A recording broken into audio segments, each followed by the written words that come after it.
अब तलक कोई जग में लिखा यार क्या तेरे तकदीर में, चमकता रहा सूर्य समझो कि कल तक देख रोता है अपने खुद तस्वीर में।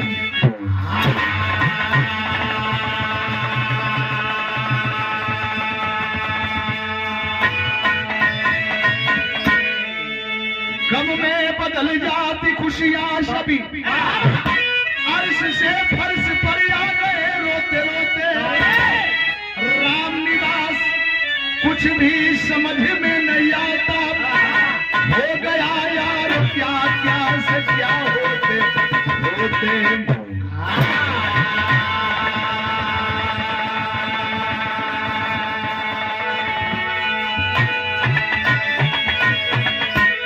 इतना जानी हम नहीं जा, हंसत ही जा, खेलत ही जा, गावत ही जा, बजावत ही जा, एक दूसरे से सहानुभूति मिलावत ही जा। लेकिन कब केकरे नसीब में का हो यह कोई ना जान पा। भैया बाबूजी कितना सुंदर लाइन कवि जी देलन, क्या बात है लाल।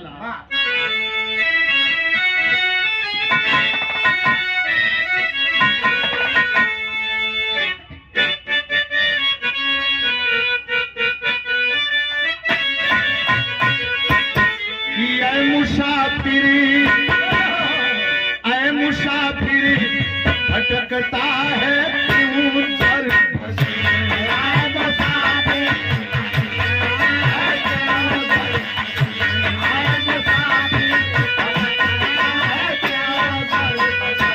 दोनों हालत कर रहे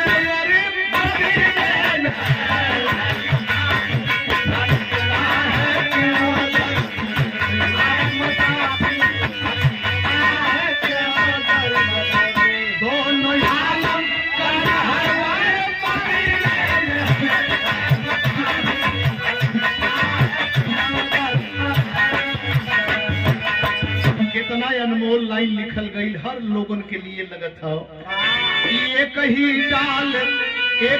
डाल में दो सुमन खिल गए,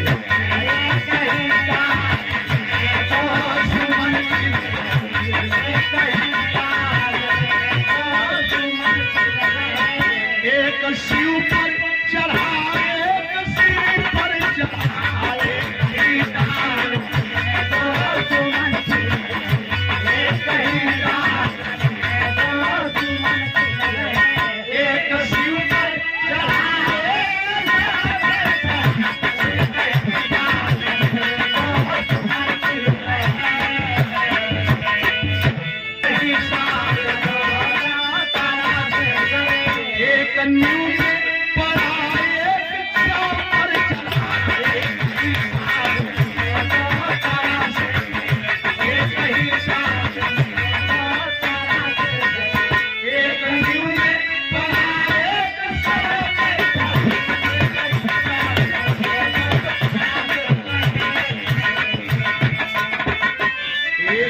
पुरस्कार बड़े भैया अमरदेव महाराज जी,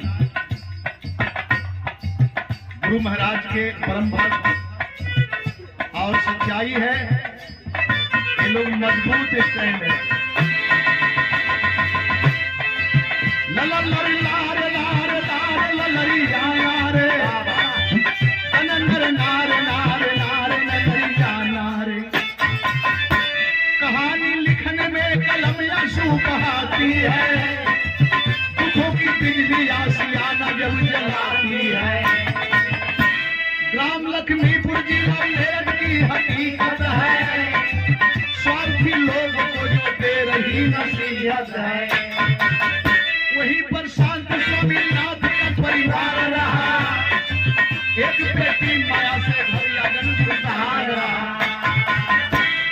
12 बसंत बेटी माया पार कर गई, शादी की चिंता बाबू को सवार कर गई। एक लौती बेटी एजें तो दूठे बेटी रहे, एगो वही में वो तीसरे नंबर पे आ गल, लेकिन यहाँ एक लौती बेटी। गौर करेंगे बड़ा प्यार दुलार से पलने, जेकरे पहले 2-4 ठे बेटी हो जाली तब लड़का खोजे लगल। 2-4 ठे लड़का हो गए के बाद पूछिए उस दिन से बेटी का चाहत अंदर से जरूर हो जाई, एगो बेटियों मिल जाता। भैया बाबूजी एक लौती है, बड़े प्यार से पाले, बेटी सयान हो गई, माँ बाप के लिए चिंता बन गई। गईले बढ़िया घर खोजले, बढ़िया बर खोजले, खोज के ले अपने दुल्हन से कहत हमें दुल्हन बेटी का घर बर बढ़िया बा, बड़ा कुशल रही, खुशहाल रही। कोने ठूक के बेटी अपने बाप का बात सुन के फूली न समाई, बड़ी खुश हो रही है भैया, बहुत खुश हो रही है।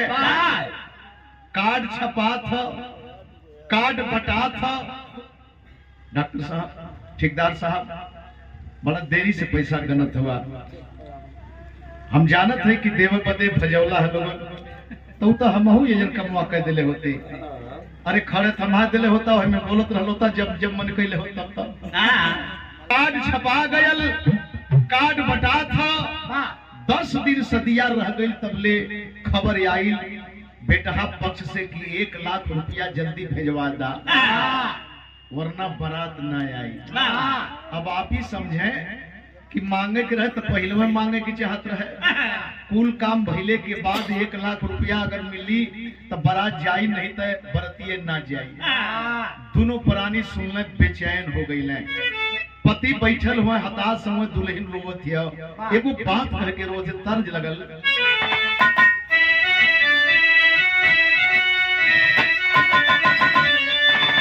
अरे अरे सोनवा करती,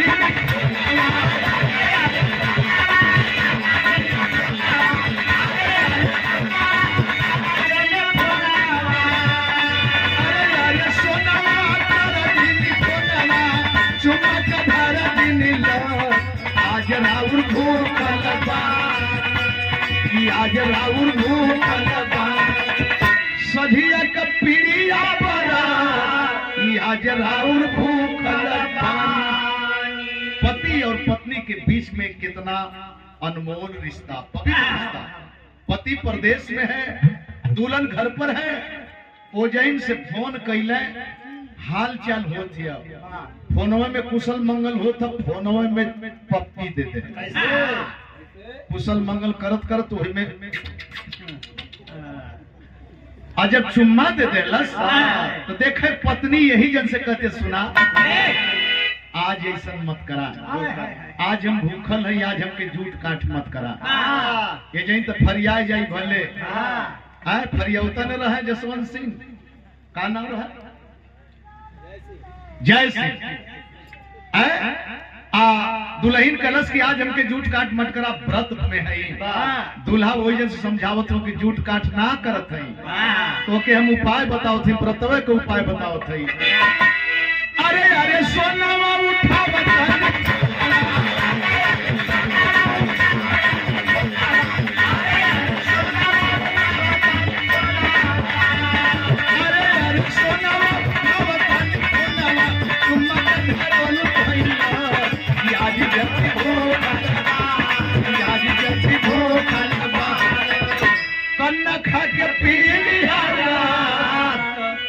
बढ़िया फल बताओ थे, कच्चा भी उबाल के भी पारण कर लिया, और तो झूठ काठन ना करत है, दोनों समझदार रहे। जमीनी फल है, हाँ ये वही सही है, जंगला हाथ बताओ, पहले बताओ चाहते हैं क्या बात है कि कहली गुजारिया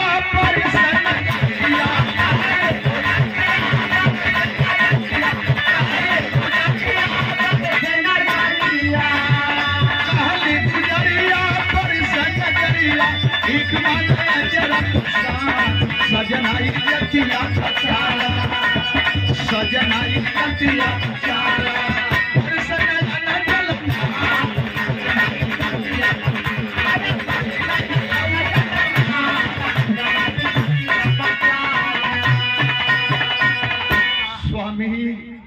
अगर बारात ना आई तो जेके जेके कड़वा दिया हो, दरवाजे पर आई का गुजरी हो, कौन जवाब देहल जाई, कैसे कैसे जवाब देबा। आया है दुल्हन रोती है, ये बात कह रही है। देखे नौजवान करता क्या है, अपने इलाका में बढ़िया बढ़िया पैसा वाले लोगों के ढूंढे लगल है। जेकरी यहाँ जाए भैया हो हमार मदद करके हमारा आबरू बचाला। परम मादरी माननी वाला की जेकरे पॉकेट में पैसा ना ओके जेरमियो करवाला ना। अब पॉकेट में अगर पैसा है तो चार जनी चाहो पिया वाला भेटई है। कहीं गया पैसा के लिए, पैसा नहीं पाया, हुआ क्या, घर लौटत रहलन सजनवान हो, तबले फेरी लेहल विधना नयनवान हो, कि धक्का मरलस गरिया गिरे वही घरिया, छोटिया लगल बरिया सजनाई जतिया बचाला। पैसा नहीं मिला, वापस आ रहे हैं, आया है डीसीएम वाला धक्का मार के फरार हो गया। लोग उठा के दरवाजे पर लिए ले, स्वामीनाथ के सुता दहले, कबहू कबहू अखिया खुले, कबहू कबहू बंद हो गया। गांवपुर के लोग जुट गए। पत्नी एक तरफ पकड़ के रो रही है, बेटी पांव की तरफ बैठ करके रो रही है, लेकिन पत्नी अपने बेटी की तरफ ताक करके अपने पति के सामने एक बात कहती है। कहती क्या है,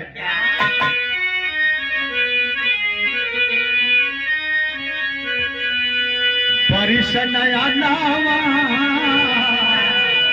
सपनवा टूटल चाहे, अरे कहे शांति अखिया की भोला हो साजना। ऐसा न करे स्वामी, ऐसा न करे। अरे बेटी का शादी अधजल में है स्वामी, बेटी का शादी अधजल में हो। स्वामीनाथ समझावे प्यारी धीर धर्म मना, विधना के हाथ होला जीवन या मारना। आँख खुलल तो हथवा पकड़ ले, अपने दुल्हन का हाथ पकड़ना, कहना शांति, जीवन और मरण तो किसी और के हाथ में है। लेकिन एक बात बताऊं, मुझे भी एहसास हो रहा है, मुझे भी एहसास हो रहा है। घरवा दुआर पे चिहा, अंगूठी हमार पे चिहा, दे दी हम गरीबिया में जीवन बामाना। तो से हम भीख मांगत है शांति, अब हम बचब ना। लेकिन हमरे मर गए के बाद हमार अंगूठी हो, घर में का खान जेवर जेवरात हो, 2-4 बिस्सा जगह जमीन हो, एक ही बेच दिया, मगर बारात हमरे दरवाजे पर आवे की चाहिए, हमरे बेटी के विदाई होके की चाहिए। इतना कहत सांस टूट गई। आखिरकार मर ही गए स्वामीनाथ। कफन दफन भयल, खबर गई बेटहा के यहाँ, लोग आए, बहाना तो कुछ और था, मौका कुछ और मिल गया। बहाना तो पैसे का था, लेकिन मौका मिल गया। लड़की कुलच्छन है, इतना जानी हम नहीं जा समाज के लोग, हर जात बिरादरी के लोग हैं। शादी विवाह के बीच में किसी प्रकार की अप्रिय घटना घट जाती है तो हम ही लोग बेटहा बन करके बिटिया की तरफ उंगली उठाते हैं, कुल दोष यही का। नहीं मेरे दोस्त, ऐसा होना नहीं चाहिए। बेटहा पक्ष के लोग नकर गई, कल की शादी ना होई, शादी तो टूट गई। एक और शादी टूटल, एक और पति से नाता टूटल। आय हाय स्वामीनाथ का दुल्हन देखे बिचारी परेशान है, बीमारी पोजीशन में हो गई। अब समझ में ना आया था कि हम जाएं तो जाएं कहाँ। यहाँ वहां दवा करा रही है।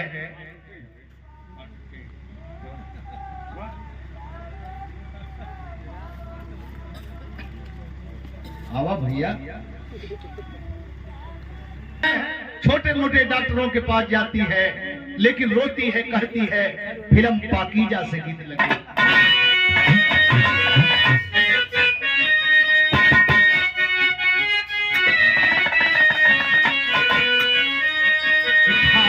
लई हो हार लई हो ओ बाके यार हो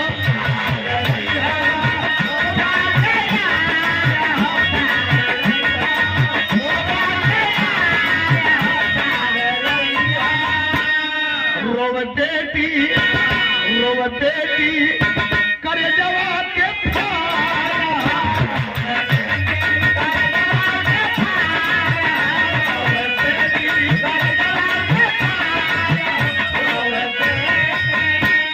हरे माता को लेकर कहा आप जाओ पैसा नहीं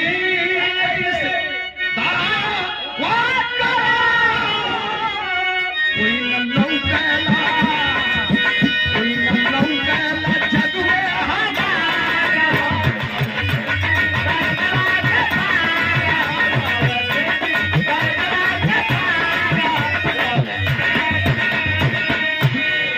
हित मीत नाथ बहुत ज्यादा हित मीत नाथ सारे लोग संग छोड़ दे बेटी परेशान होकर के प्राइवेट दवा कराती कराती तंग हो गई हॉस्पिटल में अपने माँ को लेके जाती है। आज जब हॉस्पिटल में चेकअप हुआ तो डॉक्टर सलाह दिए कि बेटी 5,000 रुपया तत्काल में चाहिए, बाद में फिर देखा जाएगा। जे करे पहले 5 रुपया का व्यवस्था ना, 5,000 तो बहुत बड़ी चीज हो गई। अपने माँ को लेकर के घर पर आई, घर पर आ करके सोच में पड़ गई है बेटी माया, का करी कैसे माई का दवाई कराई। अपने बाप के पग चिन्ह पर बेटी भी चल दी, अपने बाप के नक्शे कदम पर बेटी चल दी और गई एक आदमी के पास जो धनार्द आदमी है, पैसे वाला आदमी है।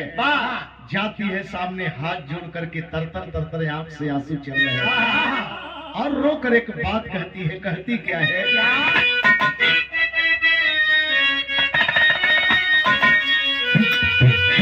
बड़ी बड़ी गीत गईली गईली पुरान होत गईली छूटत गईली, लेकिन बाहर तर्ज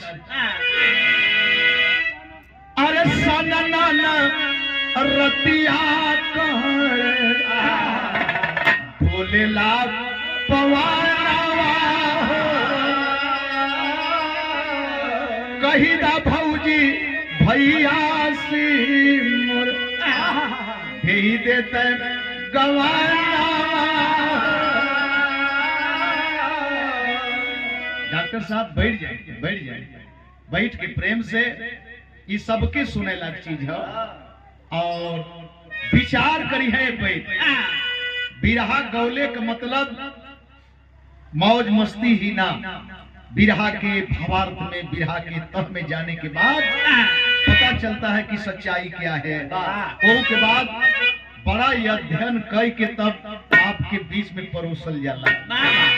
रो रही है बेटी, अरे बोले तो हर लागी हमके, बोले तो हर लागी हमके दे बार रुपैया।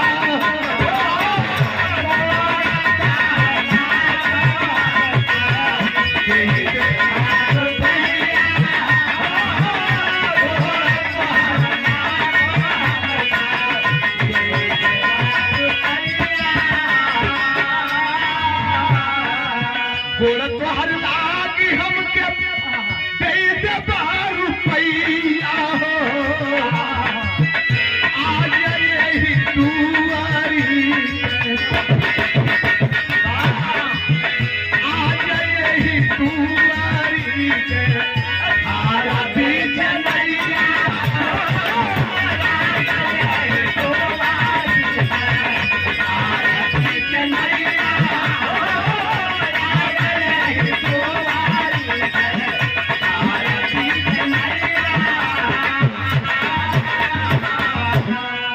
सबके ऊख में पतई, सबके पास बहिन बेटी रो रही है, तरतर आंखों से आंसू चल रहे हैं और हाथ जोड़ी है। बाबूजी हमके 5,000 रुपया दे के हमारे माई का जान बचाला। सूद मूर सब चुकता कर दे, मौका थोड़ा सा चाहिए बाबूजी, मौका थोड़ा सा चाहिए। रो रही है, बेटी है, आंखों से आंसू चल रहे हैं और जिसके सामने रो रही है वो इसके तरफ देखे, भावुक नजरों से देख रहा है। देखते देखते बर्दाश्त नहीं कर पाया, एक बात कह दिया, भेड़िया भूखा लखे निरखल जवानिया, दे देव रुपया हमारे मानी जा पचनिया। माया बाबूजी कही है, लेकिन कहा माया तू रो क्यों रही है? पैसा चाहिए? 5,000 चाहिए? अरे मैं 10,000 दूंगा, और चाहिए और दूंगा, लेकिन पहले अपनी आस बंद कर, अपनी आस रोक ले। जानती है इसके बदले तुम्हें कुछ करना पड़ेगा। करना क्या पड़ेगा? एक रात मेरे साथ हम बिस्तर होना। बाहरे जमाना, बाहरे समाज, बेटी है, बाबूजी कह रही है, आंखों से आंसू चल रहे हैं, हाथ जोड़ी है और वो भावुक होकर के ताक रहा है और कह रहा है एक रात हम बिस्तर हो जा, जितना पैसा चाहिए दे दूंगा। पड़ गई द्वंद में वह पाला, पड़ गई द्वंद में वह पाला, यदि अपना हुस्न बचाऊंगी मां तड़प तड़प मर जाएगी, ना दवा कराने पाऊंगी। देखें अपने ही से सवाल, अपने ही से जवाब, क्या बेचू अपनी अस्मत को, जीवन मरण है खेल यहाँ, क्यों बेचू अपनी अस्मत को, कल होना मुझे अकेले यहाँ। अपना ही सवाल कर रही है, अपना ही जवाब दे रही है। फिर माता की ममता तड़प उठी, माता की ममता तड़प उठी, क्यों याद बनाती दूरी है। अरे पहले दवा कर माता की रे बेटी, चाहे जितनी मजबूरी। टूट गई मेरे बाबू, टूट गई। अपने ही सवाल का जवाब देते देते आखिरकार बिटिया टूट गई। सवाल का जवाब यही न दी कि बाबू मरी गई ले, माइयो मर जाई, हम के मर जाए के हम। लेकिन अंतिम में जब ये सवाल आया, माता की ममता तड़प उठी, क्यों याद बनाती दूरी है। पहले दबा कर माता की बेटी, चाहे जितनी मजबूरी है। कैलाश का बेचली जाती आप ठेकेदार के चिरैया, अरे लेके रुपया आवत रहली, लेके रुपया आवत रहली, ये हर मरल बानी मैया।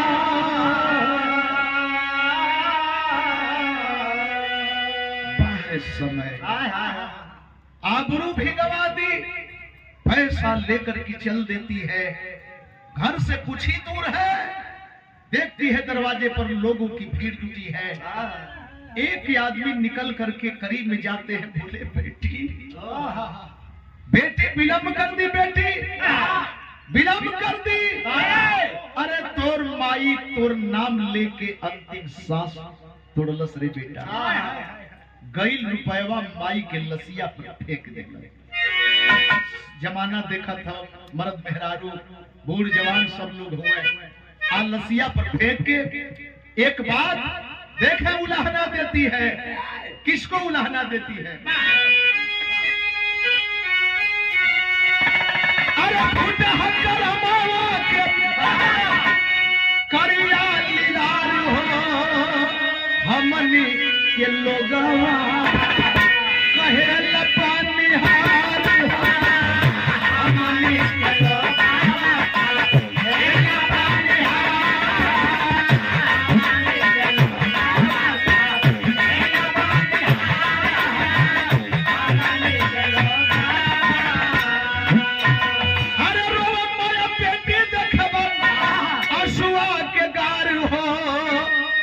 चूक भैली हमसे विधना तोहार, चूक भैली हमसे विधना तोहार, विधना तोहार, चूक भैली हमसे। तोहरे पद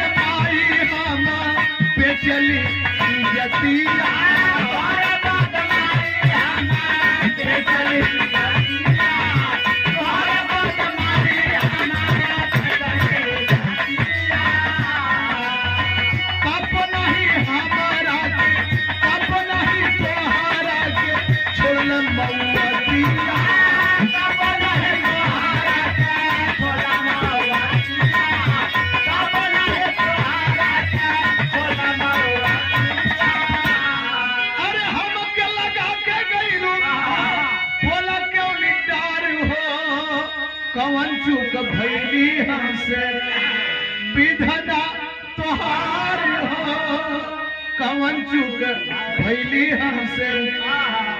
उलाना देती है प्रभु, ये धरती पर सबसे बड़ अपराधी कलंकिन हम ही है। आय हाय, एक दिन बीता, 2 दिन बीता, माई के कफन दफन कैले के बाद दूध काम न बाबुए का भयल न माइये। तीसरे दिन दरवाजे पर बैठ करके बेटी कभी रो रही है, कभी शांत हो जा रही है, और तब तक ये अचानक देखें बिरहा में मोड़ लगे जाए। अचानक एक अजनबी आया और बगल में बैठा, गमछा से अपनी आस पोछा, पहले फूट फूट के रो रहा है, अपनी आस पोछा, फिर बेटी की आस पोछा, और यास पोछा, एक और यास पोछ रहा है, एक और रो रहा है। एक और एक बात कहा क्या, अरे वाह। और पहले शिवरत उस्ताद हमारे बगल में लाइन के गावे की मोरी सारी बिहारी सारी के तने की सारी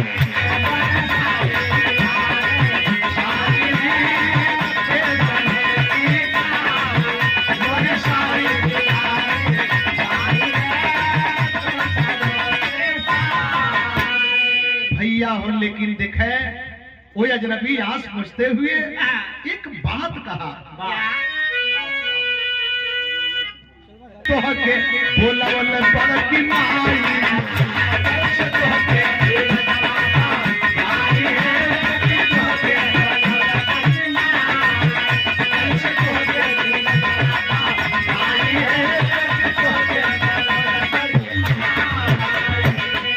अरे बिटिया, हम तो 2-3 बरिस पर घरे अली है बेटा, 2-3 बरिस पर घरे अली है, परदेश में रहली है, अली है तो सुनली है कि पूछली कि फलाने कैसे हुए, ढेकाने कैसे हुए, तो परिवार में पता चलल कि फलाना हूँ ना हूँ, फलानियों ना है।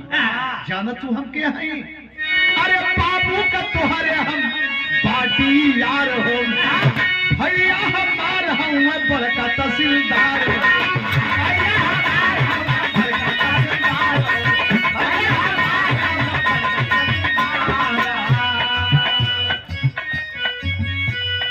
कि तुम्हारे बाप का हम पक्का मित्र ही बेटा, हम लगोटिया यार नहीं बेटा, और जबले हमके ऊ ना देखत हम उनके हम ना देखत लिए तबले चैन ना।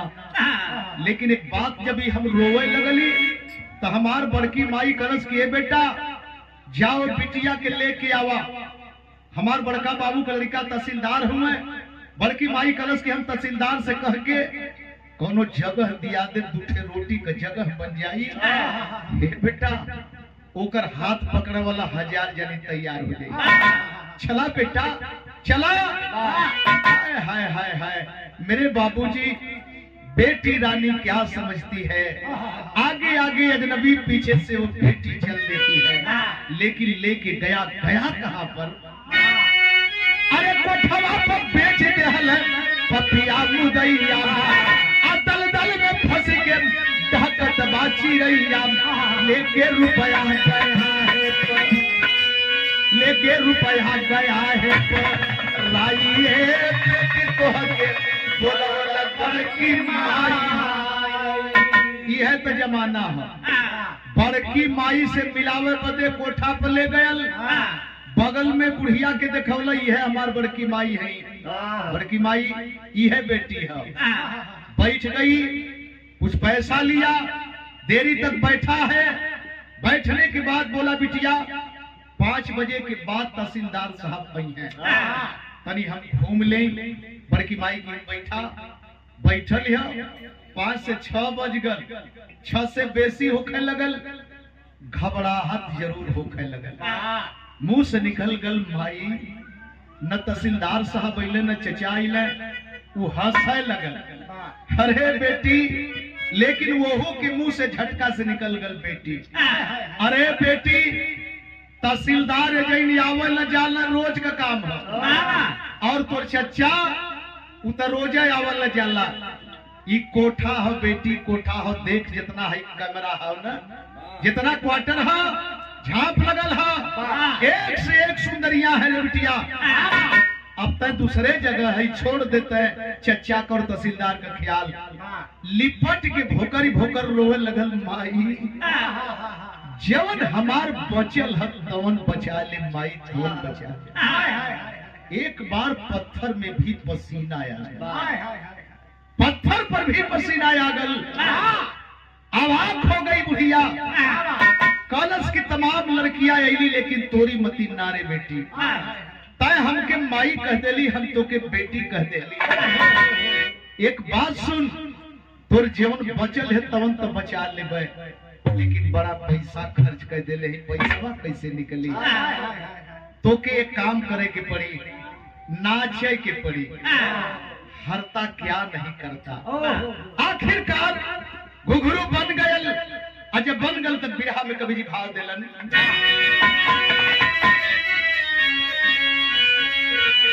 अरे माया कैसे मैं खाना बन गई, माया कैसे मैं खाना बन गई, अभी तक काट गई धूमिल हो गए। जब नाचे लगल तो हरता क्या नहीं करता, इतना बढ़िया नाचे लगल तो भैया संकेत लगल तर्ज कर, क्या बात है।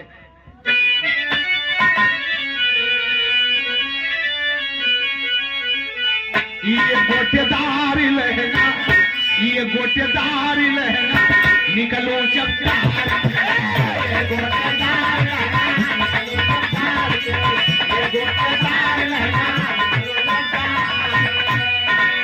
ये गोटेदार लहंगा निकलू जब तार के, ये गोटेदार लहंगा निकलू जब तार के, छुरिया चल जाए है, छुरिया चल जाए तेरी मतवाली जाए, छुरिया चल जाए तेरी मतवाली जाए, छुरिया चल जाए तेरी मतवाली जाए।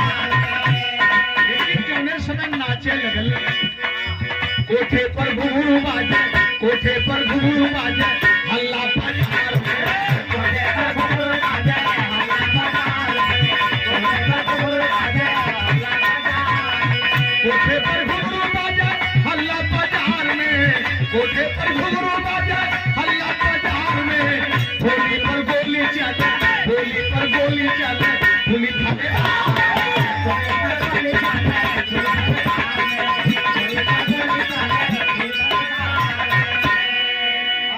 अच्छे से अच्छे लोग जाए लगल है, खराब से खराब लोग जाए लगल है।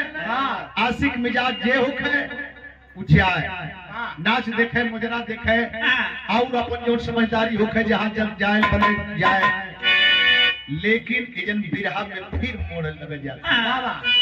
आई बरात लक्ष्मीपुर से रानीपुर गांव में, सट्टा हुआ था माया का, माया के नाम में।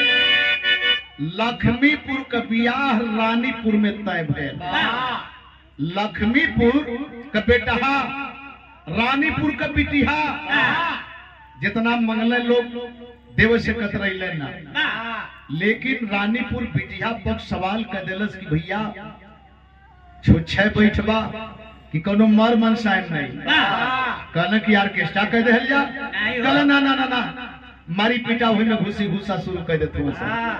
कहला कि बिरहा होई, कहला बिरहा तो ठीक है, लेकिन मेहरारून का तबीयत है, एगो माया माया नाव के कोनो लड़की नाचत है, अगर मिल जात तो उन्हनो वाली हो जात।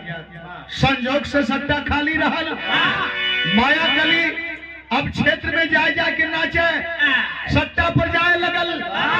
रानीपुर में सट्टा पौलस सात समाज लेके आई, रात बीत गई, सवेरे जनवासा के समय जब आई, महफिल जमल है, वही बीच में नाचत है, नाचत है कैसे नाचत है।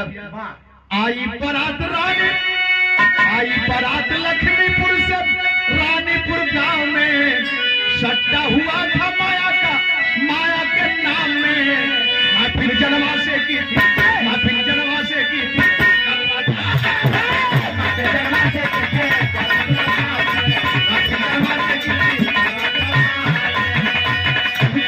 रात बीत गई बहबाही लूट के, सवेरे जनता चपल बा एकदम सामियाना से पहरे ले भीड़ जुटल।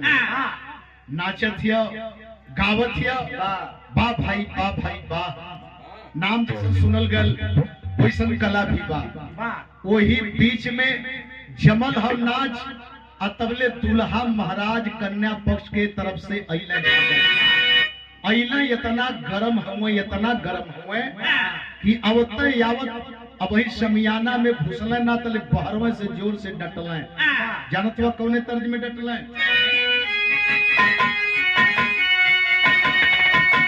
अरे झूलनी पौड़नी, अरे झूलनी पौड़नी जहां गिरा लगा दा हमार पाजेब राजा ही।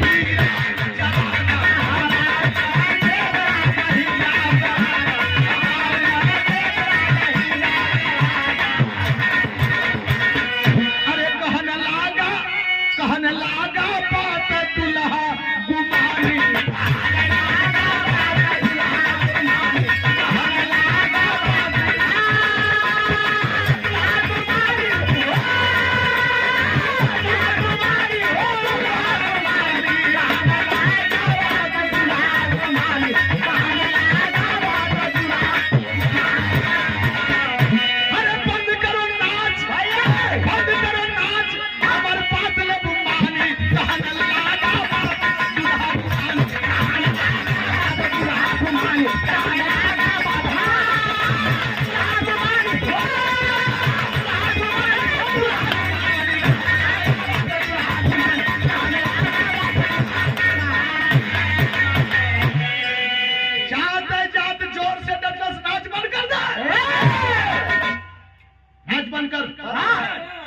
मेरे बारात के लोग जो समियाने में हैं तुरंत तैयारी कर लें।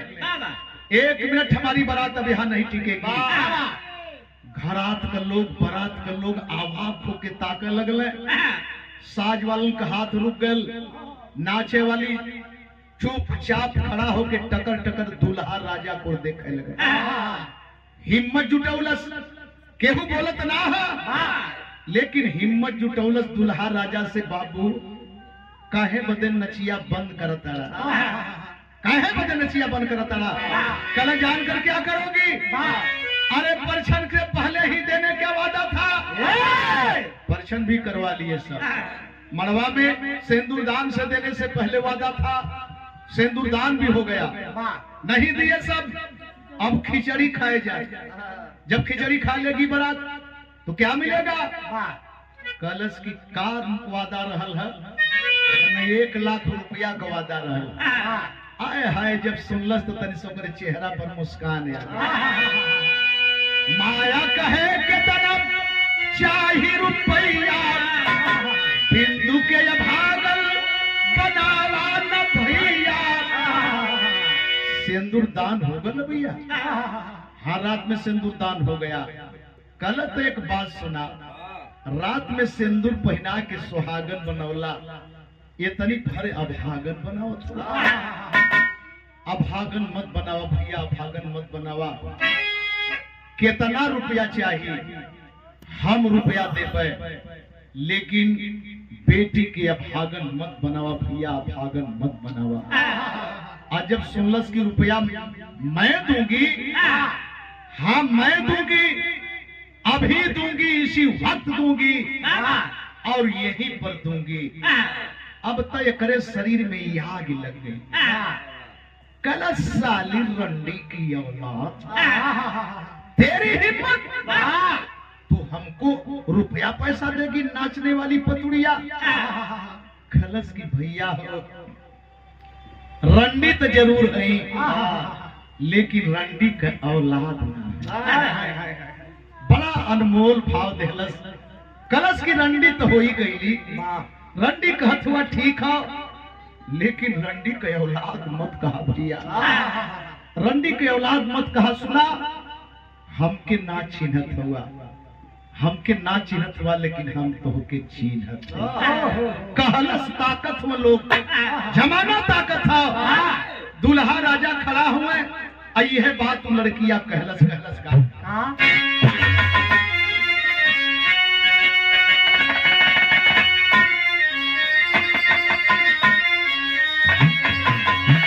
अरे तनी से देखा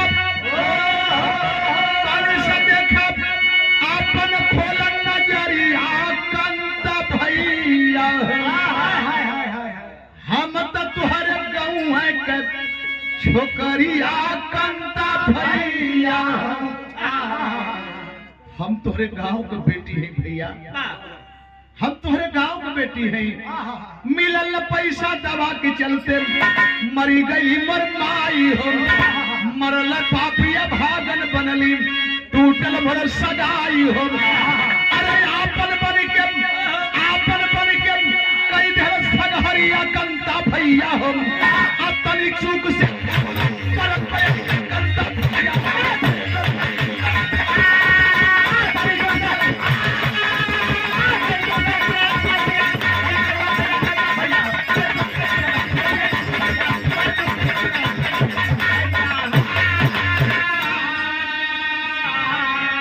ना चिन्हत हुआ हमके, हम मैवा है भैया, हम मैवा है। अरे हम चिन्हत है, हम फलाने दादा हुए, हम बड़का चचा हुए, हम मौसा हुए, फुफा हुए, मम्मा हुए। श्रीकांत भैया हम सबके चिन्हत है हो, हमके ना चिन्हत हुआ न, हमके ना चिन्हत हुआ।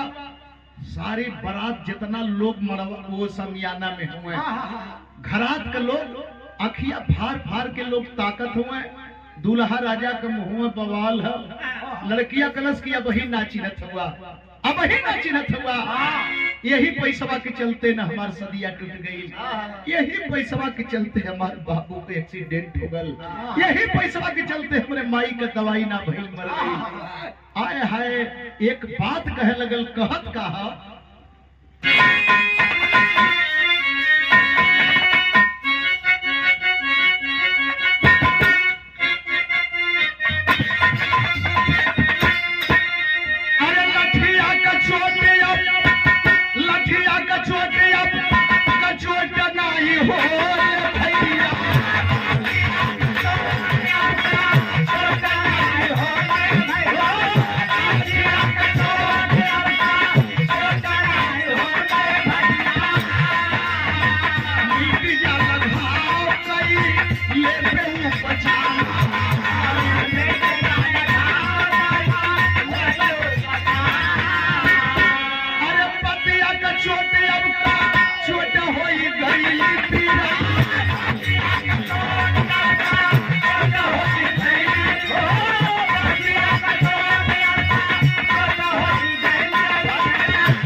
यही कहला कि लाठी का चोट दर्द दवा कैले के बाद खत्म हो जाई, लेकिन बात का चोट जिंदगी भर ना खत्म हो। खलस के वही नाचिनत हुआ। तनी से 2 मिनट का मौका दा बाबू बंसी चचा, 2 मिनट का मौका दा। अब हेमावती अब चीन ले तुरंत पर्दवा की आड़ में गई, इकुल कपड़वा निकाल के फेंक देहलस, नोच नाच के सिंगार बिगाड़ के अटैची खुल्लस, अटैची में से एक कपड़ा निकलस। कौन कपड़ा? अरे बदली की अली माया गांव का चुनरिया, बदली की अली माया गांव का चुनरिया, यही सरिया में चली गौआ जवान।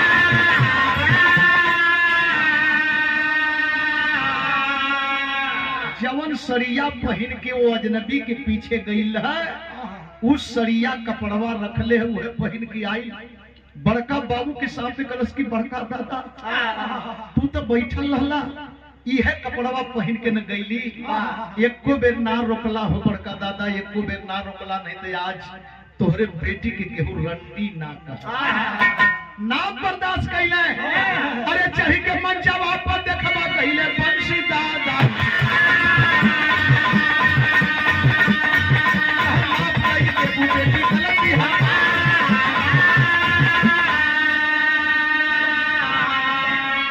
दौड़ के बड़का दादा गईले, कहला कि माफी मांगे लायक ना है बेटी, लेकिन एक भीख जरूर मांगत है।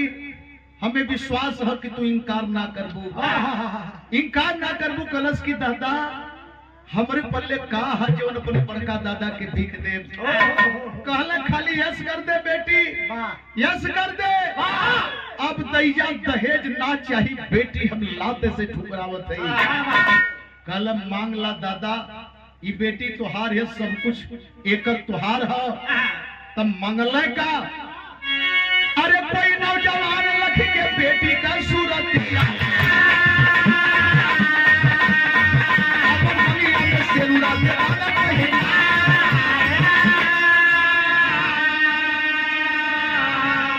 ऐलान कैला कि बारात के लोग हो चाहे घरात के लोग हो, अब एक ठे डोली ना जाई, जाई तो दू ठे डोली जाई, और रानीपुर से जाई, और नहीं तो एक ठे डोली तो जैबे करी। एगो बूढ़ बाप का, बुजुर्ग बाप का जनाजा भी ढोए बदे तैयार नहीं है, और नहीं तो कोई नौजवान अपना ले मेरी बेटी को, हम कन्यादान देंगे, जैसे होगा यही से विदाई करेंगे। आए है जब ये सुनने लोग कि नहीं तो जनाजा ढोए के तैयार हो जा, और तबले तब बारात में घरात में गूंज गई। का कहला यह कि कोई नौजवान मेरी बेटी को अपना ले, अब हमारी बेटी कोठा पर ना जाई। अरे बाप रे बाप, तबले संजोग बन गल हो भैया। क्या बना?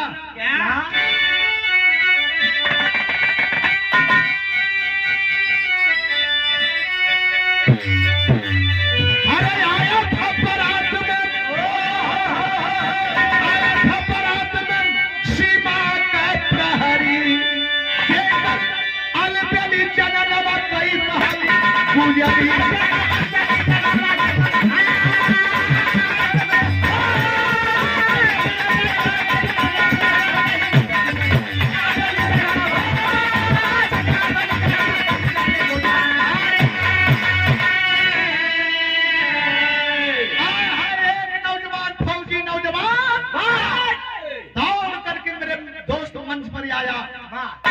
खाता है कसम देबै जीवन भर साथ हम, अरे खुनवा से दहलन उनकर मांगिया भरी, जे करियल बेली जननवा कई रहनी गुजरी।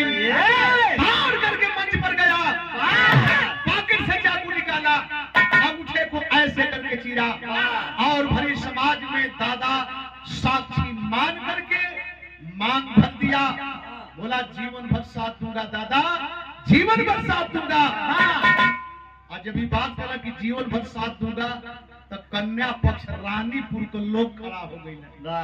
खल दादा आप वाली हो गई, लेकिन एक बात बताओल जा, हम रानीपुर बिटिया है जा, और एजेंट से एक डोली ना जाई, कहला दू डोली जाई। तो जब रानीपुर से दू गो डोली जाई, तो हम रानीपुर के लोग एक डोलिया का हकदार ना है।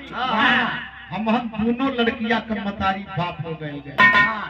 हम हनों के मौका दा, हम हनों के मौका दा। अब हम माई बाप है, हमारे भाई बंधु है, कलन मौका है भैया। तो एरिया के लोग, रानीपुर क्षेत्र के इलाके के लोग, हर समाज के लोग कहने का एरिया के लोग चट चंदा के लगाई, एरिया के लोग झट चंदा के लगाई। कैसा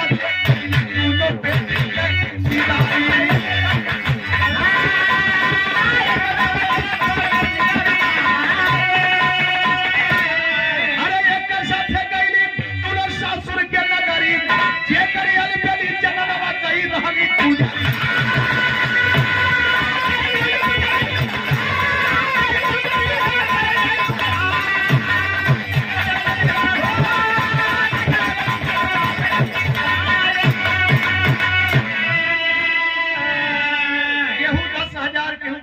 केहू 5,000, केहू 2,000, केहू 1,500, जेकरे जमन समझ में आए योगदान लोग कैले।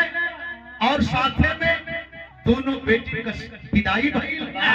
एक डोली लक्ष्मीपुर गई और एक डोली फौजी अपने गांव लेकर के गया। ये है इतिहास। गुरु बिहारी गुरु गणेश का खत्म हुआ था, विमल चंद्रिका कवि केशव बच्चन से प्रेम। अरे माया कैसे मैं खाना बन गई, माया कैसे मैं खाना बन गई।